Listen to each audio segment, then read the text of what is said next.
Welcome back at another video of 22 Yards cricket hub. ನಾನು ನಿಮ್ಮ ಸಾದಿಕ್. ಈ ನಮ್ಮ ಚಾನಲಿನಲ್ಲಿ ಕ್ರಿಕೆಟಿಂಗ್ ರಿಲೇಟೆಡ್ ಆ್ಯಕ್ಟಿವಿಟೀಸ್ಗಳ ಬಗ್ಗೆ ಮಾತಾಡ್ತಾ ಹೋಗ್ತೀನಿ. ಮೊದಲನೇ ವಿಡಿಯೋದಲ್ಲಿ ಹೇಳಿದ ಹಾಗೆ ಈ ನಮ್ಮ ಚಾನಲಿನಲ್ಲಿ pre match cricket analysis, post match cricket analysis, past cricketing ಇವೆಂಟ್ಸ್ಗಳ ಬಗ್ಗೆ ಮಾತಾಡ್ತೀನಿ ಅಂತ ಹೇಳಿದೆ. ಸೊ ಮೊದಲನೇ ವಿಡಿಯೋದಲ್ಲಿ ನನಗೆ ಎಲ್ಲರೂ ತುಂಬ ಜಾಸ್ತಿ ಸಪೋರ್ಟ್ ಮಾಡಿದ್ದೀರಾ, ಲೈಕ್ ಮಾಡಿದ್ದೀರಾ, ಚಾನಲ್ನ ಸಬ್ಸ್ಕ್ರೈಬ್ ಮಾಡಿದ್ದೀರಾ. ಸೊ ಎಲ್ಲರಿಗೂ ಥ್ಯಾಂಕ್ಸ್ ಹೇಳ್ತಾ, ಸೊ ಮುಂದೆನೂ ಇದೇ ಥರ ನನಗೆ ನನ್ನ ಚಾನಲ್ನ ಸಪೋರ್ಟ್ ಮಾಡಿ, ಸಬ್ಸ್ಕ್ರೈಬ್ ಮಾಡಿ, ಲೈಕ್ ಮಾಡಿ, ಆದಷ್ಟು ನನ್ನ ವೀಡಿಯೋಸ್ಗಳನ್ನ ವಾಚ್ ಮಾಡಿ. ಸೊ ನೀವು ಜಾಸ್ತಿ ನನ್ನ ವೀಡಿಯೋಸ್ಗಳನ್ನ ಲೈಕ್ ಮಾಡಿ, ಶೇರ್ ಮಾಡಿ, ವಾಚ್ ಮಾಡಿದ್ರೆ ಸೊ ನನಗೆ ಮುಂದೆ ಅತಿ ಹೆಚ್ಚು ವೀಡಿಯೋಸ್ಗಳನ್ನ ಮಾಡೋದಕ್ಕೆ ಒಂದು ಎನರ್ಜಿ ತುಂಬುತ್ತೆ. ಸೊ ಹೋಪ್ ಎಲ್ಲರೂ ಮೊದಲನೇ ವೀಡಿಯೋ ಯಾರ್ಯಾರು ವಾಚ್ ಮಾಡಿದ್ರು ಅವರಿಗೆಲ್ಲ ಥ್ಯಾಂಕ್ಸ್ ಹೇಳ್ತಾ, ಇವತ್ತಿನ ವೀಡಿಯೋ ಯಾರ್ಯಾರು ವಾಚ್ ಮಾಡ್ತೀರೋ ಅವ್ರಿಗೂ ಥ್ಯಾಂಕ್ಸ್ ಹೇಳ್ತಾ, ಸೊ ಇವತ್ತಿನ ಟಾಪಿಕ್ ಸ್ಟಾರ್ಟ್ ಮಾಡ್ತಾ ಇದ್ದೀನಿ.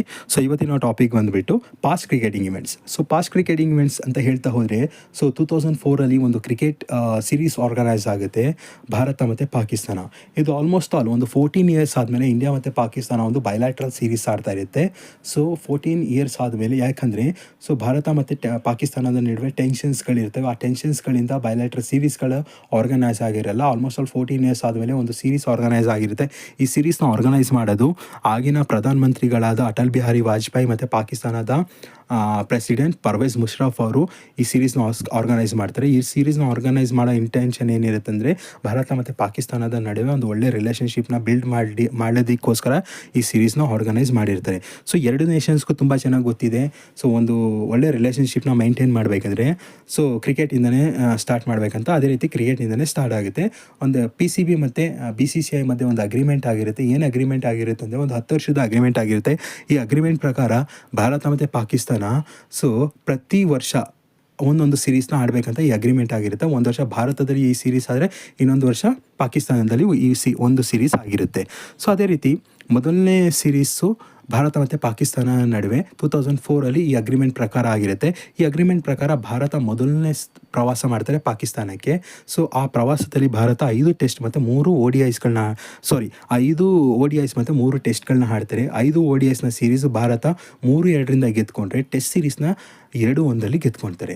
ಸೊ ಅದೇ ರೀತಿ 5 ODI ಸೀರೀಸ್ನ ಮೊದಲನೇ ODI ಪಾಕಿಸ್ತಾನದ ನ್ಯಾಷನಲ್ ಸ್ಟೇಡಿಯಂ ಕರಾಚಿನಲ್ಲಿ ಆರ್ಗನೈಸ್ ಆಗುತ್ತೆ.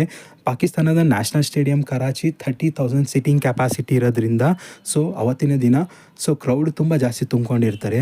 ಸೊ ಭಾರತದ ಪರವಾಗೂ ಆಡಿಯನ್ಸ್ ಇರ್ತಾರೆ, ಹಾಗೆ ಪಾಕಿಸ್ತಾನದ ಪರವಾಗೂ ಆಡಿಯನ್ಸ್ಗಳಿರ್ತಾರೆ. ಬಟ್ ಅವತ್ತಿನ ದಿನ ಸೊ ಪಾಕಿಸ್ತಾನದಲ್ಲಿ ಆ ಸ್ಟೇಡಿಯಂನಲ್ಲಿ ನಿಂತ್ಕೊಂಡು ಎಷ್ಟೋ ಜನ ಮ್ಯಾಚ್ನ ನೋಡಿದ್ದಾರೆ. ಸೊ ಅಷ್ಟು ಜಾಮ್ ಪ್ಯಾಕ್ ಆಗಿತ್ತು ಅವತ್ತಿನ ದಿನ ಕ್ರಿಕೆಟು ಸ್ಟೇಡಿಯಮ್. ಯಾಕಂದರೆ ಆಲ್ಮೋಸ್ಟ್ ಆಲ್ 14 ವರ್ಷ ಆದಮೇಲೆ ಭಾರತ ಪಾಕಿಸ್ತಾನ ಪ್ರವಾಸ ಮಾಡ್ತಿದೆ ಅಂದರೆ, ಅವತ್ತಿನ ದಿನ ತುಂಬ ಜಾಸ್ತಿ ಆಡಿಯನ್ಸ್ಗಳು ಅವತ್ತಿನ ದಿನ ಸೇರ್ಕೊಂಡಿದ್ರು. ಅದೇ ರೀತಿ ಈ ಮೊದಲನೇ ODIನಲ್ಲಿ ಪಾಕಿಸ್ತಾನ ಟಾಸ್ ಗೆದ್ದುಬಿಟ್ಟು ಭಾರತಕ್ಕೆ ಬ್ಯಾಟಿಂಗ್ ಮಾಡಲು ಹೇಳ್ತಾರೆ. ಸೊ ಭಾರತ ಮೊದಲನೇ ಬ್ಯಾಟ್ ಮಾಡಿ 349 ರನ್ನ ಹೊಡಿತಾರೆ 7 ವಿಕೆಟಿಗೆ 50 ಓವರ್ಗಳಲ್ಲಿ. ಸೊ ಭಾರತದ ರಾಹುಲ್ ದ್ರಾವಿಡ್ 99 ಸ್ಕೋರ್ ಮಾಡ್ತಾರೆ. 104 ಬಾಲ್ಸಲ್ಲಿ 8-4 ಮತ್ತು 1-6ನ ಹೊಡೆದಿರ್ತಾರೆ. ವೀರೇಂದರ್ ಸೆಹ್ವಾಗ್ 79 ರನ್ಸ್ನ ಸ್ಕೋರ್ ಮಾಡಿರ್ತಾರೆ. 57 ಬಾಲ್ಸಲ್ಲಿ 14-4ನ ಹೊಡೆದಿರ್ತಾರೆ.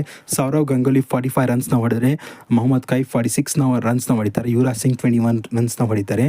ಸೊ ಭಾರತ 349 ರನ್ ಹೊಡಿಬೇಕಂದ್ರೆ ಸೊ ಓಪನಿಂಗ್ ಸ್ಟ್ಯಾಂಡ್ ತುಂಬ ಇಂಪಾರ್ಟೆಂಟ್ ಆಗಿರುತ್ತೆ. ಸೊ ಅದೇ ರೀತಿ ಸಚಿನ್ ತೆಂಡೂಲ್ಕರ್ ಮತ್ತು ಸೆಹ್ವಾಗ್ ಒಂದು ಎಕ್ಸ್ಪ್ಲೋಸಿವ್ ಸ್ಟಾರ್ಟ್ನ ಕೊಡ್ತಾರೆ. ಸೊ ಮೊದಲನೇ 7 ಓವರ್ಗಳಲ್ಲೇ ಇಂಡಿಯಾ 69 ರನ್ಸ್ನ ಸ್ಕೋರ್ ಮಾಡುತ್ತೆ. ಸೊ ಸಚಿನ್ ಮತ್ತು ಸೆಹ್ವಾಗ್ ಅವರ ಪಾರ್ಟ್ನರ್ಶಿಪ್ 69 ರನ್ ಆಗಿರುತ್ತೆ 7 ಓವರ್ಗಳಲ್ಲಿ. ಸೊ ಆಮೇಲೆ ಸೆಹ್ವಾಗ್ ತನ್ನ 50ಯನ್ನು 31 ಬಾಲ್ಸಲ್ಲಿ ಕಂಪ್ಲೀಟ್ ಮಾಡಿದರೆ, ರಾಹುಲ್ ದ್ರಾವಿಡ್ಸ್ ಇನ್ನಿಂಗ್ಸ್ನ ಆ್ಯಂಕರ್ ಮಾಡಿರ್ತಾರೆ. ಸೊ ರಾಹುಲ್ ದ್ರಾವಿಡ್ ಕೈಫ್ ಜೊತೆ ಸೇರಿಕೊಂಡು ಒಂದು ಕ್ರೂಷಲ್ ಪಾರ್ಟ್ನರ್ಶಿಪ್ನ ಬಿಲ್ಟ್ ಮಾಡ್ತಾರೆ. ಆಮೇಲೆ ಫೈನಲ್ ಓವರ್ಸ್ಗಳಲ್ಲಿ ಯುವರಾಜ್ ಸಿಂಗ್ ಒಂದು ಕ್ಯಾಮಿಯೋನ ಪ್ಲೇ ಮಾಡ್ತಾರೆ. ಈ ಕ್ಯಾಮಿಯೋದಿಂದ ಏನಾಗಿದೆ ಅಂದರೆ, ಭಾರತ 349 for 7 in 50 ಓವರ್ಸಲ್ಲಿ ಮಾಡಿರ್ತಾರೆ. ಸೊ ಅವತ್ತಿನ ಕಾಲದಲ್ಲೇ ಸೆಹ್ವಾಗು T20 ಶೈಲಿಯ ಬ್ಯಾಟಿಂಗ್ನ ಆಡಿರ್ತಾರೆ. ಆಲ್ಮೋಸ್ಟ್ ಆಲು ಆವಾಗ 15 ಓವರಲ್ಲಿ ಆಲ್ಮೋಸ್ಟ್ ಆಲು ಭಾರತ 150 ರನ್ನ ಹೊಡೆದಿರ್ತಾರೆ 15 ಓವರಲ್ಲಿ. ಅದು ಸ್ಪೆಷಲಿಂದ ODI ಮ್ಯಾಚು. ಇವತ್ತಿನ ಕಾಲದಲ್ಲಿ T20ನಲ್ಲಿ 15 ಓವರಿಗೆ 150 ರನ್ನ ನಾವು ಸ್ಕೋರ್ನ ನೋಡ್ತಾ ಇದ್ದೀವಿ. ಬಟ್ ಇನ್ 2004 15 ಓವರಲ್ಲಿ 150 ರನ್ ಸ್ಕೋರ್ ಆಗಿತ್ತು. So because of Virender Sehwag. ಇವತ್ತು ಏನು ಕ್ರಿಕೆಟರ್ಸ್ಗಳು ಫಾಸ್ಟ್ ಬ್ಯಾಟಿಂಗ್ ಮಾಡ್ತಾ ಇದ್ದಾರೆ ಅಂದರೆ ತುಂಬ ಫಾಸ್ಟಾಗಿ ಸ್ಕೋರ್ ಮಾಡ್ತಾ ಇದ್ದಾರೆ ಅಂದರೆ so really the credits goes to Virender Sehwag. ಅವ್ರು ಆ ಥರ ಆಡ್ತಾಯಿದ್ರು. ಈ ಒಂದು ಟೆಸ್ಟ್ ಮ್ಯಾಚ್ನ ಅವರು T20 ಶೈಲಿಯಲ್ಲಿ ಆಡ್ತಾಯಿದ್ರು. ಸೊ ಅವತ್ತಿನ ದಿನ ಭಾರತ 349 ಸ್ಕೋರ್ ಮಾಡ್ತು ಅಂದರೆ ಬಿಕಾಸ್ ಆಫ್ ವೀರೇಂದ್ರ ಸೆಹ್ವಾಗ್. ಸರಿನಾ, ಒಂದು ಒಳ್ಳೆ ಸ್ಟಾರ್ಟ್ನ ಕೊಟ್ಟಿರ್ತಾರೆ. ಅದೇ ರೀತಿ ಪಾಕಿಸ್ತಾನದ ಪರ ಮೊಹಮ್ಮದ್ ಶಮಿ ಅವರು 10 ಓವರ್ನ ಬೌಲ್ ಮಾಡಿ 75 ರನ್ ಕೊಟ್ಟು 2 ವಿಕೆಟ್ಸ್ನ ತಗೊಂಡಿರ್ತಾರೆ.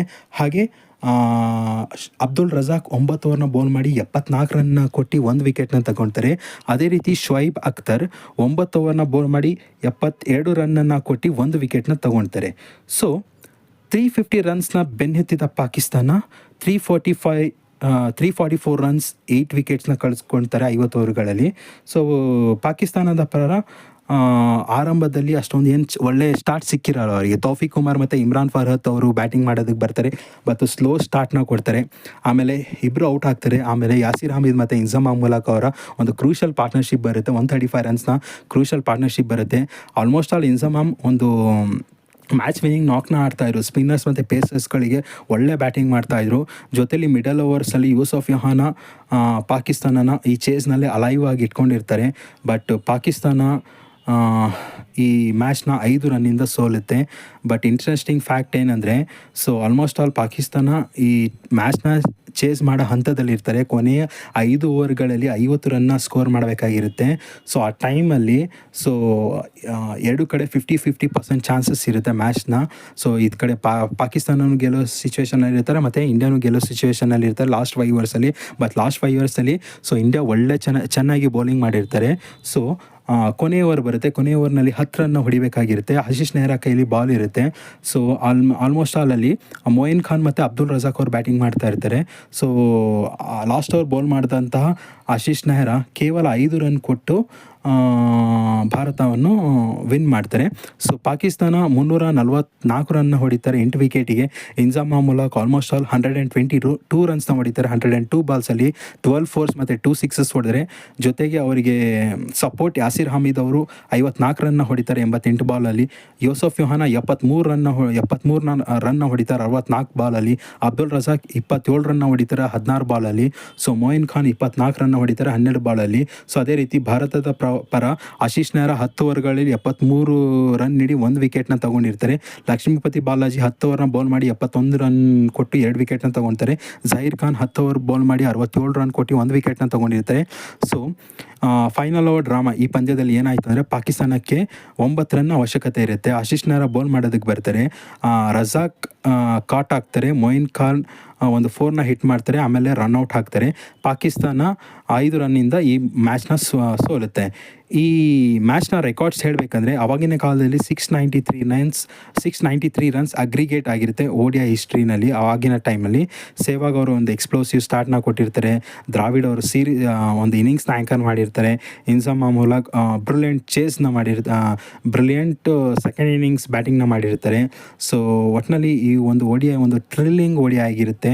ಸೊ ಇಂಡಿಯಾದು ಒಂದು ODIಸ್ನ ನಾವು ನೋಡ್ತಾ ಹೋದರೆ ಟಾಪ್ 5 ODIಸ್ನ ನಾವು ಏನಾದರೂ ಹೇಳಿದ್ರೆ, ಸೊ ಆವತ್ತಿನ ಕರಾಚಿಯ ODI ಒಂದಾಗಿರುತ್ತೆ. ಯಾಕಂದರೆ ಸೊ ಅಷ್ಟು ಇಂಟ್ರೆಸ್ಟಿಂಗ್ ಆಗಿತ್ತು ಆವತ್ತಿನ ಮ್ಯಾಚು. ಸೊ ಈ ಮ್ಯಾಚ್ನ ಮ್ಯಾನ್ ಆಫ್ ದ ಮ್ಯಾಚ್ ಆಗಿ ರಾಹುಲ್ ದ್ರಾವಿಡ್ ಅವರು ಹೊರಹೊಮ್ತಾರೆ. ಸೊ ಇಷ್ಟು ಇವತ್ತಿನ ವಿಡಿಯೋ. ಸೊ ದಯವಿಟ್ಟು ಈ ಮೊದಲನೇ ವಿಡಿಯೋನ ಎಲ್ಲರೂ ವಾಚ್ ಮಾಡಿ.